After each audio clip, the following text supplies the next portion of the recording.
मेरे teaching channel पर एक बार फिर आपका स्वागत है। हम क्वांटम अंजीर जैसी आस्था के बारे में बात कर रहे थे।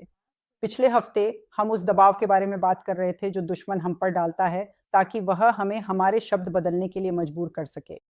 वह जानता है कि क्वांटम ब्रह्मांड कैसे काम करता है। वह जानता है कि आस्था कैसे काम करती है और वह जानता है कि अगर हम अपने मुंह से कहें और अपने दिल से विश्वास करें तो जो कुछ भी हम कहेंगे वह पूरा होगा। इसलिए वह हमारी आस्था को भटकाने की कोशिश करता है ताकि हम अपनी स्वीकारोक्ति बदल दें। वह ये कई तरीकों से करता है। पिछले हफ्ते हमने उस दबाव के बारे में बात की थी जो वह हमारे दोस्तों, हमारे परिवार, सहकर्मियों और अजनबियों के माध्यम से डालता है। वह हमें यह कहने के लिए उकसाता है जो हम प्राकृतिक रूप से देखते हैं, बजाय इसके कि हम विश्वास से जो शब्द इस्तेमाल कर रहे हैं, उनसे जो हम देखते हैं, उसे बदलें। तो इस हफ्ते हम कुछ बाइबल के उदाहरणों का उपयोग करेंगे और हम आपको यह दिखाएंगे कि यीशु की सेवकाई कैसे काम करती थी और यीशु ने अपनी आस्था का उपयोग कैसे किया, क्योंकि इसके कुछ बहुत स्पष्ट उदाहरण हैं। एक बार जब आप समझ जाते हैं कि यह कैसे काम करता है, तो आपको यह भी समझना होगा कि शत्रु आपको उन सभी चीजों को प्राप्त करने से कैसे रोकने की कोशिश करेगा जिनके लिए आप विश्वास कर रहे हैं। तो आइए मरकुस 5 देखें, जिसमें जायरुस और उस स्त्री की कहानी है जिसे रक्तस्राव की समस्या थी। लेकिन आज के लिए हम सिर्फ जायरुस पर ध्यान केंद्रित करेंगे। दोनों से सीखने के लिए बातें हैं, लेकिन आज हम विशेष रूप से जायरुस के बारे में बात करेंगे। मरकुस 5 में 22वीं आयत से शुरू करते हुए, और देखो, आराधनालय के अधिकारियों में से एक जिसका नाम जायरुस था आया, और जब उसने उसे देखा तो उसके पैरों पर गिर पड़ा और उससे बहुत विनती की, कहा, मेरी छोटी बेटी मृत्यु के कगार पर है। मैं आपसे प्रार्थना करता हूं कि आप आकर उस पर अपने हाथ रखें ताकि वह चंगी हो जाए और वह जीवित रहे। उसने इच्छित अंतिम परिणाम को कहा। उसने कहा कि वह यीशु से क्या चाहता है कि वह आए, अपनी हाथ उस पर रखें ताकि वह चंगी हो जाए और जीवित रहे। उसने अपने इच्छित अंतिम परिणाम को कहा और फिर वह चुप हो गया। और यीशु, अगर आप ये कहानी जानते हैं और अगर नहीं जानते तो आप मरकुस 5 में जाकर देख सकते हैं। लेकिन जो हुआ वह यह था कि यीशु उसके साथ उसके घर की ओर चलने लगे, और रास्ते में एक महिला थी जो कई वर्षों से रक्तस्राव की समस्या से पीड़ित थी। उसने यीशु के वस्त्र को छू लिया और चंगी हो गई। और वह, जैसा कि मैंने कहा, वह एक अलग बात है। उसमें भी कई सीखने योग्य बातें हैं, लेकिन हम याइरुस पर ध्यान केंद्रित करेंगे। जब वे याइरुस के घर की ओर जा रहे थे, तभी शत्रु आया और याइरुस ने जो वचन कहा था उसे रोकने की कोशिश की, जैसा कि पद 35 में लिखा है। इसमें लिखा है, जब वह अभी बोल ही रहे थे, यीशु उस महिला से बात कर रहे थे जो रक्तस्राव की समस्या से पीड़ित थी। यहाँ यीशु का ही उल्लेख हो रहा है जब वह अभी बोल ही रहे थे। तभी आराधनालय के प्रमुख के घर से कुछ लोग आए और बोले, तुम्हारी बेटी मर गई है, अब गुरु को और कष्ट क्यों देते हो? यहाँ शत्रु चुनौती दे रहा है, जो तुमने कहा था उसे भूल जाओ। अब यीशु के आने में बहुत देर हो चुकी है। अपनी बेटी पर हाथ रखो ताकि वह चंगी हो जाए और जीवित रहे। तुम्हारी बेटी मर गई है, इसे भूल जाओ। यही बात शत्रु इस व्यक्ति के माध्यम से कहलवा रहा है। अगली आयत में लिखा है, जैसे ही यीशु ने वह बात सुनी जो कही गई थी, उन्होंने आराधनालय के प्रमुख से कहा, डरो मत, केवल विश्वास रखो। अब अगर आप मरकुस 5 का अध्ययन करें, और मैंने कई बार किया है, क्योंकि हर बार जब मैं पढ़ता हूं तो वचन में प्रकाशित वाक्य अनंत है, और हर बार जब मैं उस अध्याय या बाइबल के किसी भी अध्याय का अध्ययन करता हूं तो मुझे उसमें और अधिक प्रकाशन मिलता है। लेकिन जब आप इसका अध्ययन करते हैं तो आप पाते हैं कि मरकुस 5 में एक बार जब जायरुस ने अपने विश्वास को व्यक्त किया तो उसने फिर एक भी शब्द नहीं कहा, और उस समय उसे यह कहने का प्रलोभन हुआ कि जो उसने यीशु से कहा था उसके विपरीत कुछ बोले।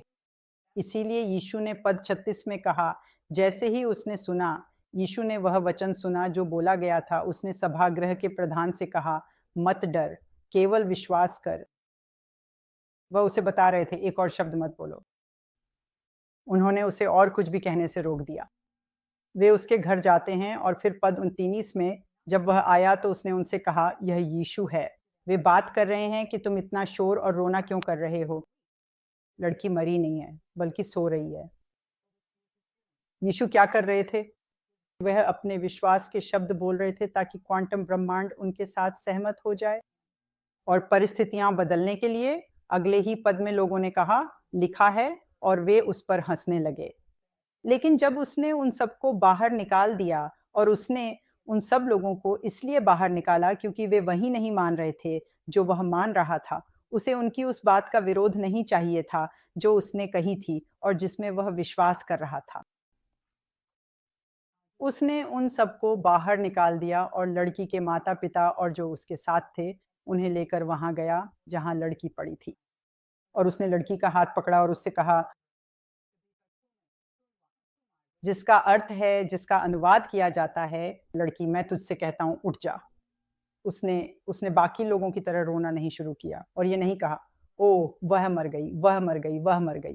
क्योंकि अगर उसने ऐसा किया होता तो वह रुक जाता। क्या जो चमत्कार घटित हो रहा था, वह चमत्कार विश्वास के कारण हुआ, और क्योंकि क्वांटम ब्रह्मांड ने केवल शब्दों को ही सुना, वह ठीक हो जाएगी और वह जीवित रहेगी।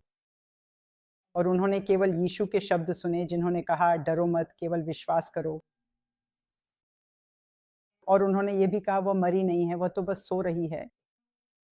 उसने ऐसे शब्द बोले जिनसे क्वांटम ब्रह्मांड, भविष्य के कण उसी दिशा में ढह गए जिस दिशा में वह बोल रहा था। क्वांटम विश्वास और क्वांटम यांत्रिकी, क्वांटम भौतिकी, ये दोनों साथ साथ काम करते हैं। और दुश्मन ये जानता है और वह आपकी आस्था को भटकाने के लिए हर संभव कोशिश करेगा। वह आपसे नफरत करता है क्योंकि आपके पास वह सब कुछ है जो वह चाहता था। वह सबसे उच्च परमेश्वर जैसा बनना चाहता था। वह अपना सिंहासन सबसे उच्च परमेश्वर से ऊपर रखना चाहता था। पुराने नियम में इसके बारे में बताया गया है। और वह आपसे नफरत करता है क्योंकि आपके पास वह सब कुछ है जो वह चाहता था। तो बेटी जीवित हो उठी। आइए लूका 8 देखें। लूका, क्योंकि वह यीशु का अनुसरण करने से पहले एक चिकित्सक था, कभी-कभी वह चीज़ों को थोड़ा अलग तरीके से कहता है।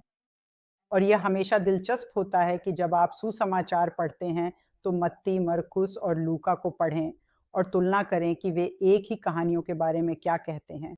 मैं पहले सोचता था, ओह! ये तो बस वही कहानी बार-बार दोहराई जा रही है। लेकिन जब आप इसका अध्ययन करना शुरू करते हैं, तो आपको एहसास होता है कि उन सभी के अलग-अलग दृष्टिकोण थे और वे सभी बातें अलग तरीके से कहते हैं। जब मरकुस उस स्त्री के बारे में बात करता है जिसे 12 वर्षों से रक्तस्राव की समस्या थी, और लूका भी उसी स्त्री के बारे में बात करता है, तो दोनों इसे अलग-अलग तरीके से कहते हैं। लूका मूल रूप से कहता है, कोई भी डॉक्टर उसकी मदद नहीं कर सका, है ना? वह वैसे भी डॉक्टर का दृष्टिकोण अपनाता है। मैं विषय से भटक गया। आइए लूका में चलते हैं। 8 पद 21। वही कहानी है लेकिन हम इसे एक अलग दृष्टिकोण से देखेंगे। और देखो, एक व्यक्ति आया जिसका नाम याईर था और वह सभागृह का अधिकारी था। और वह यीशु के पैरों पर गिर पड़ा और उससे विनती की कि वह उसके घर आए, क्योंकि उसकी एक ही बेटी थी जिसकी उम्र 12 वर्ष थी और वह मरने की कगार पर थी। लेकिन जब वह जा रहा था तो लोग उसे चारों ओर से घेर रहे थे। अब आप देखेंगे कि लूका ने ये नहीं बताया कि क्या हुआ, यायर ने क्या मांगा था, उसे दोहराएं। प्रभु ने यीशु से क्या करने को कहा, पद 20-29। जब वे घर पहुंचते हैं, या माफ कीजिए पद 29, जब एक व्यक्ति आता है जो यायर को जाने से रोकने की कोशिश करता है। ये लिखा है, और जब वह अभी भी बोल रहा था, ये यीशु उस स्त्री से बात कर रहे थे जिसे रक्तस्राव की समस्या थी। और जब वह बोल ही रहा था, तो आराधनालय के प्रधान के घर से कोई आया और उससे कहा, तुम्हारी बेटी मर गई है, गुरु को परेशान मत करो। लेकिन जब यीशु ने यह सुना तो उसने उससे कहा, डरो मत, सिर्फ विश्वास करो और वह ठीक हो जाएगी। फिर से वह कह रहा है, डर मत, क्योंकि डर तुम्हारे विश्वास को रोक देगा। और वह उसे भी रोक रहा है, उस व्यक्ति को जवाब देने से जो उसके घर से आया था। और जब वे घर पहुंचे, पद 90 में लिखा है, वे घर पहुंचे और लिखा है, और सब लोग रो रहे थे और उसका शोक मना रहे थे। लेकिन उसने कहा, मत रो, वह मरी नहीं है बल्कि सो रही है। और वे हंसने लगे। वही बात उन्होंने वही किया था जैसा कि पद में, मत्ती में, या माफ कीजिए मरकुस 5 में किया था। और वे उसका मजाक उड़ाने लगे क्योंकि वे जानते थे कि वह मर चुकी है। और उसने सबको बाहर निकाल दिया और उसका हाथ पकड़कर पुकारा, कहते हुए, बालिका उठ जा। उसने फिर से बोला। उसने वही परिणाम बोला जो वह चाहता था। और जब उसकी आत्मा फिर से लौटी और उसकी आत्मा फिर से लौटी, मैं फिर से कहूँगा, उसकी आत्मा फिर से लौटी और वह तुरंत उठ गई। और उसने आदेश दिया कि उसे खाने के लिए कुछ दिया जाए। वह मर चुकी थी। यीशु जानते थे कि वह मर चुकी है। याईर जानते थे कि वह मर चुकी है। लेकिन उन्होंने यह नहीं कहा कि वह मर चुकी है, क्योंकि वे अपने शब्दों की शक्ति को जानते थे। और जब आप अपने विश्वास के शब्दों को बदलने से इनकार करते हैं, जब आप दबाव में आकर हार मानने से इनकार करते हैं, जब आप परिस्थितियों के आगे झुकने से इनकार करते हैं, जब आप किसी को आपको मनाने की अनुमति नहीं देते और आप अपने विश्वास के शब्द बोलते रहते हैं, तो वह हमेशा पूरा होता है।